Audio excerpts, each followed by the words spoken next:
South Shore Press White House correspondent Neil McCabe outside of the White House. How are you, sir?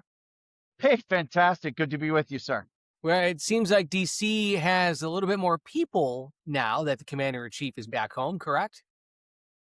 Yeah, the president took something like 1,400 staffers with him.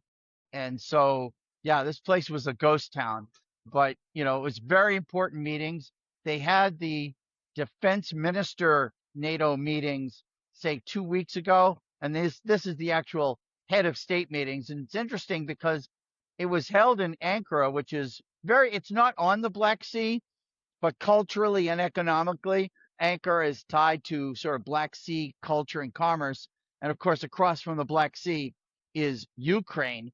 And the president said he was going to blow off the meeting because he's not really happy with his NATO allies, but out of respect for President Erdogan of Turkey, who he calls a friend and says, I get along with him, he showed up. And that kind of speaks to President Donald J. Trump, the New York City developer who relies on personal relationships and handshakes, and that's really how he's running his presidency. It's how he did it in 45, and it's how he does it in 47. What's the big NATO takeaway from this trip, Neil? I mean, you mentioned Ukraine. I mean, there's also, Iran. That's a huge issue right now. Like, what's the one big takeaway that you're taking away from this NATO trip? I thought it was a huge deal that the president said he would lift the sanctions and take Syria off the terrorist list. That seemed to be a big deal. And he acknowledged that the president of Syria, he was a terrorist. But, it all depends on who's writing the history books, who's a freedom fighter, who's a warlord, who's a terrorist. There's a lot of people who thought George Washington was a terrorist.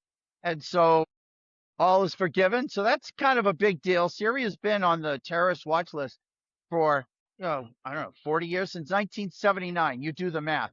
And so that's right when that's the same time as the Iranian Revolution.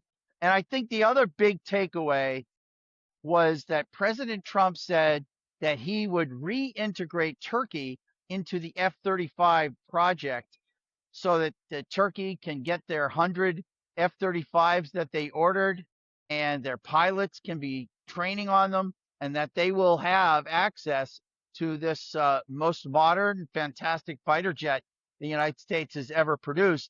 It was in 2019 that the Trump administration told Turkey, if you order the Russian S-400 air defense system, you can't have the F-35, because the S-400, not only is it sort of a sophisticated missile system that tracks aircraft, but it also has computers that will sort of pull data from the plane that it's tracking. And so if the Turkey has the F-35 and the S-400 is able to sort of dig in to what are the inside components and different ways that the F-35 disguises itself, and that, why wouldn't that go straight back to the Russians?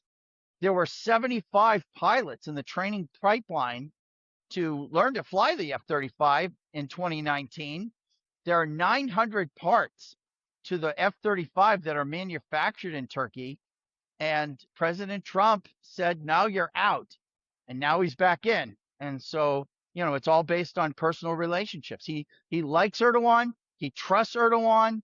And that's it. That's all it takes. And you see that even in the administration, Stefan, where the president will go with someone he likes and trusts over somebody who maybe has more experience or more competence.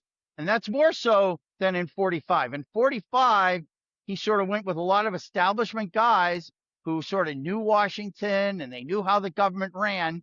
And those guys are the ones who tried to impeach him, who said he was working for the Russians. Like, those are the people who are trying to put him in jail. And so that's a lesson learned for 47, sir. It's an interesting one, to say the least. Hey, last question. Speaking of aircraft, I'm just curious, Neil, are you hearing anything at the White House, whether it's amongst reporters, staff, or anything, about the new Air Force One that the president flew on to NATO? Because it looks like night and day compared to the quote-unquote old Air Force One. It's certainly a more masculine paint scheme. And when the Biden administration came in, they said that they were going to scrap that paint scheme because it affected the cooling systems of the aircraft. And so because it affected the cooling systems, hey, we're going to have to go back to the Robin Baby Blue Jackie Kennedy color scheme. But that new color scheme is back in. It was interesting that the president actually swapped planes with the old Air Force One and then flew home in the Qatari, what they're calling Qatar One plane.